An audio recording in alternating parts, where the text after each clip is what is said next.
Buonasera e bentornati a Cronache Venete, il contenitore d'attualità del Veneto orientale. La prima notizia è di Musile di Piave, una nuova iniziativa dell'amministrazione comunale che ha regalato a tutti i neo-diciottenni la Costituzione. Vediamo il servizio.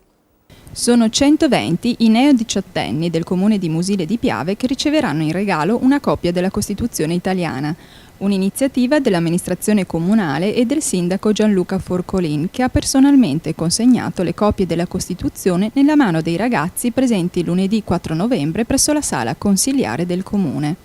Ne abbiamo parlato già il 25 aprile scorso in occasione delle commemorazioni di San Marco, quindi abbiamo ritenuto fosse doveroso per i neo-diciottenni, quindi per tutti i nostri ragazzi, un centinaio di ragazzi circa che nel nostro comune appunto quest'anno fanno la maggiore età, di avere copia della Costituzione, perché molto spesso se ne parla, ma altrettanto è vero che non è proprio così conosciuta, per cui abbiamo pensato a una Costituzione commentata, molto semplice, per dar loro la possibilità di avere quella giusta conoscenza di quelli che sono i diritti e i doveri del cittadino a tutti gli effetti, e quale cittadino migliore se non un neo-diciottenne che si appresta anche a vivere la vera cittadinanza italiana. La Costituzione è quindi un testo speciale che non può mancare nel percorso formativo dei giovani di oggi. Per l'occasione l'Associazione Nazionale Comuni Italiani ha predisposto le copie aggiornate, commentate e rilegate in un semplice ma prezioso quaderno blumare da portare sempre con sé.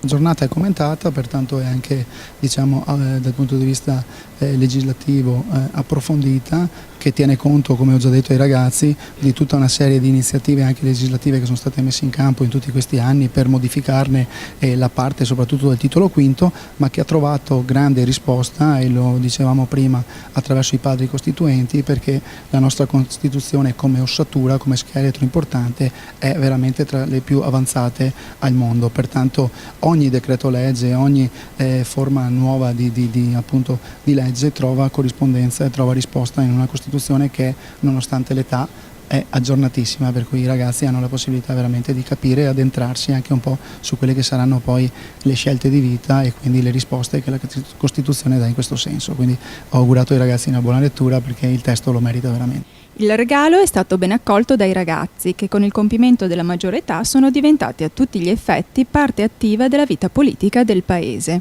È stata una bella iniziativa da tutte le persone, del comune e delle associazioni. Nel momento in cui le istituzioni danno sempre un apporto ai giovani è sempre benvenuto. È stato anche un momento interessante per conoscere un po' cose che ci sono abbastanza lontane, però essendo divenuti cittadini a tutti gli effetti è stato molto interessante. Una bella possibilità per questi giovani di conoscere fin da subito il primo strumento col quale ci siamo dati una forma di vita democratica. Le copie della Costituzione potranno essere ritirate presso la segreteria del comune.